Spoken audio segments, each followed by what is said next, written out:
As we've been reporting, the wildfires in Hawaii have destroyed much of the historic town of Lahaina. And as Lilia Luciano reports, survivors are now preparing themselves for even more tragedy. Joe Schilling was on his way to his friend Corey Blue's home when the fires were raging all around him. He was texting me that now there are four houses burning and then cars exploding on the road. I said, try and get out. He said, we can't get out, we can't see, we can't breathe. Blue believes her friend died in the fire trying to help others evacuate, but his remains have not been found.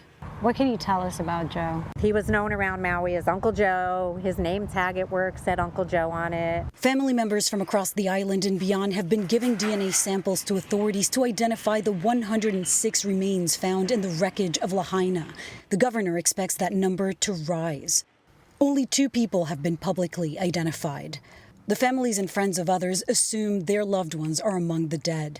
Like Franklin Trejos, a friend believes he died while trying to save his 3-year-old golden retriever. And Carol Hartley, her sister, says she will be missed and everyone knew her for her smile and adventures. And the Tone and Takafua family, the 4, including a 7-year-old, found inside a burned-out car. He's gone. I just want to identify the body. Michael Richter is also on a desperate search to find his stepfather. I have run into a lot of people that I understand are tired. I'm tired too. I haven't slept in 6 days. And I just want to identify his body and put him at rest. Lilia Luciano, I can't imagine how difficult it is even to be that close to that devastation. Are there still signs of hope, or what are you seeing in terms of that aspect of all of this?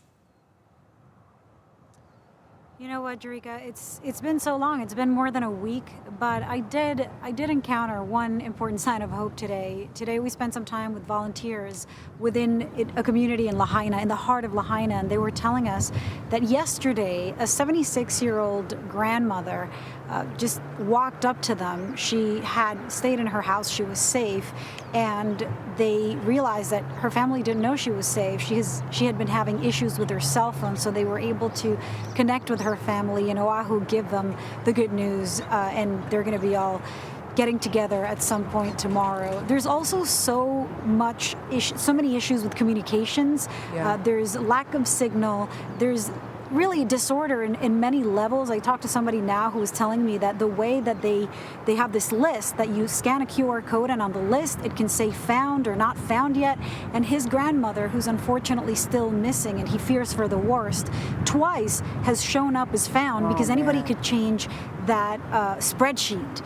So he's gone through that twice already, and so there's so much miscommunication and lack of communication and lack of order in so many different ways, in literal ways with lack of signal, that, look, people should not lose hope.